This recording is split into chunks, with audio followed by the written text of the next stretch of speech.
peak financial insanity, Michael Snyder reports.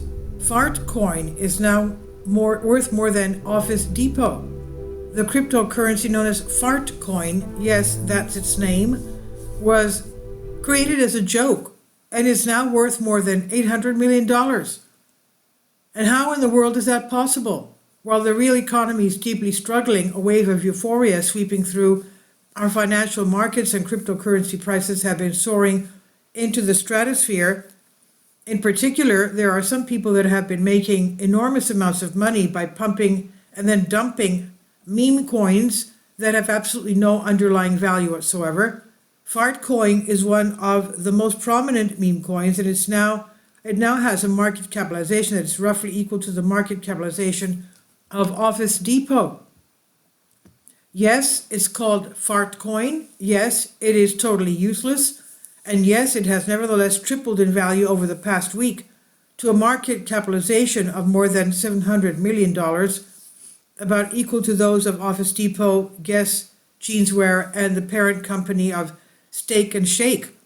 The Carnival Casino era of the cryptocurrencies has come back with a vengeance, riding a broader wave of investment in Bitcoin that was itself spurred by the election of Donald Trump. It's minting millionaires while potentially harming others, yet everyone, even the losers, seem to be in on the joke. We have seen some speculative financial bubbles in the past, but nothing like this. As I write this article, the market capitalization of Fartcoin is $853 million.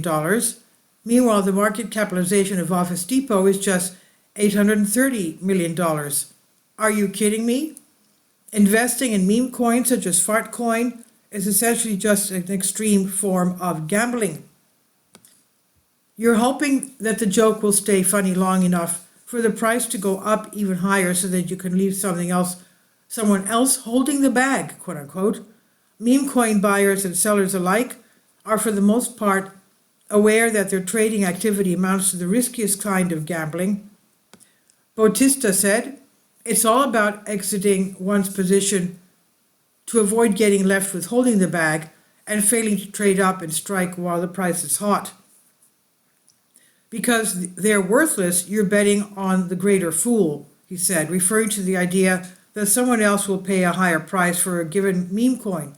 You're thinking, I'm early to this, someone will buy the bags, but there's no underlying driver of its value. Ultimately, the long-term value of Fartcoin is zero, but for the moment, there are some people that are making lots of money on speculative price fluctuations. There are algorithms that have been designed to identify and respond to price movements, and those algorithms can be extremely profitable.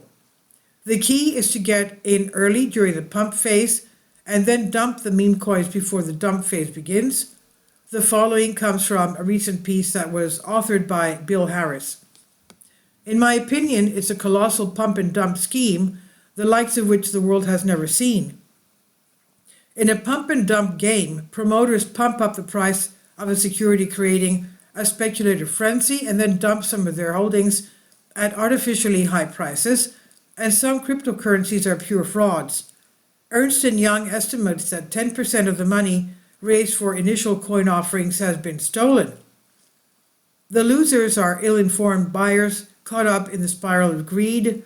The result is a massive transfer of wealth from ordinary families to internet promoters. When everything comes crashing down, you are not going to want to have your money invested in Fartcoin. Instead, you're going to want to have your money in tangible assets. But for now, the cryptocurrency industry is extremely hot, and prominent politicians have been suggesting that the federal government should start investing in it. In July, then Republican candidate Donald Trump promised to create a strategic national Bitcoin reserve and predicted Bitcoin could eclipse gold's $16 trillion market capitalization during an appearance at the Bitcoin 2024 conference.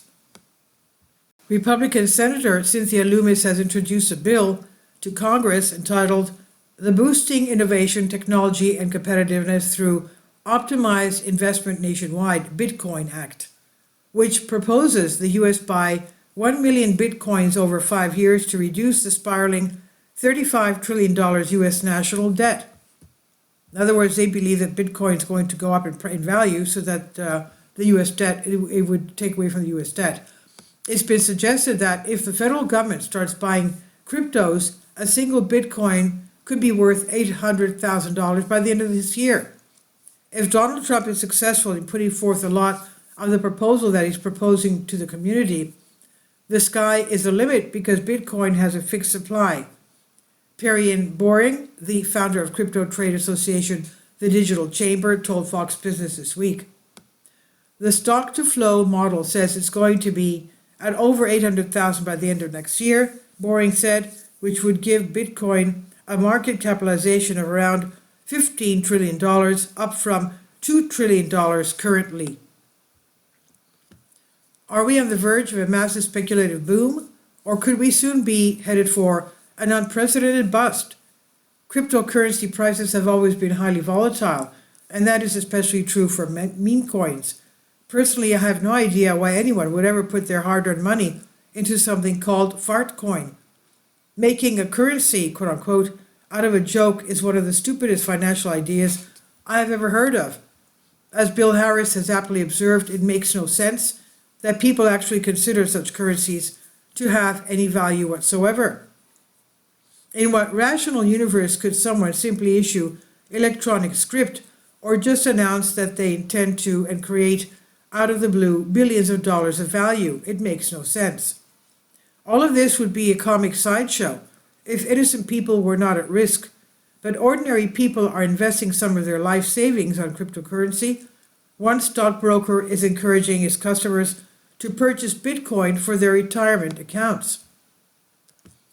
If you buy Fartcoin tomorrow, maybe it'll keep going up, and maybe you can sell it before it crashes, but you definitely don't want to be the one that ends up holding the bag when the music stops. I really think that we have reached peak financial insanity. We have never witnessed such complete and utter lunacy, and it won't be too long before this joke comes to a very bitter conclusion.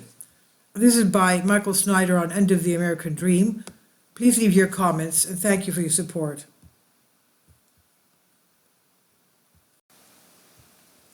About the author, Michael Snyder's new book, Why, is available on paperback and for Kindle on Amazon. He's also written 8 other books available on Amazon, including Chaos, End Times, 7-Year Apocalypse, Lost Prophets in the Future of America, The Beginning of the End, and Living a Life That Really Matters. When you purchase any of Michael's books, you help to support the work that he's doing. You can also get his articles by email as soon as he publishes them by subscribing to his Substack newsletter. Michael has published thousands of articles on the Economic Collapse blog, End of the American Dream, and The Most Important News, and he always freely, happily allows others to republish those articles on their own websites. These are such troubled times and people need hope. John 3:16 tells us about the hope that God has given us through Jesus Christ. For God so loved the world that he gave his only begotten Son, that whosoever believeth in him should not perish but have everlasting life. If you have not already done so, we strongly urge you to invite Jesus Christ to be your Lord and Savior today. Please leave your comments, and thank you for your support. Please support my Patreon account. The daily posts are 5 videos daily, and they are totally different from what I have on my YouTube channel. Thank you so much for your support and that you find all my content so interesting. You'll find the Patreon account details in the description box below.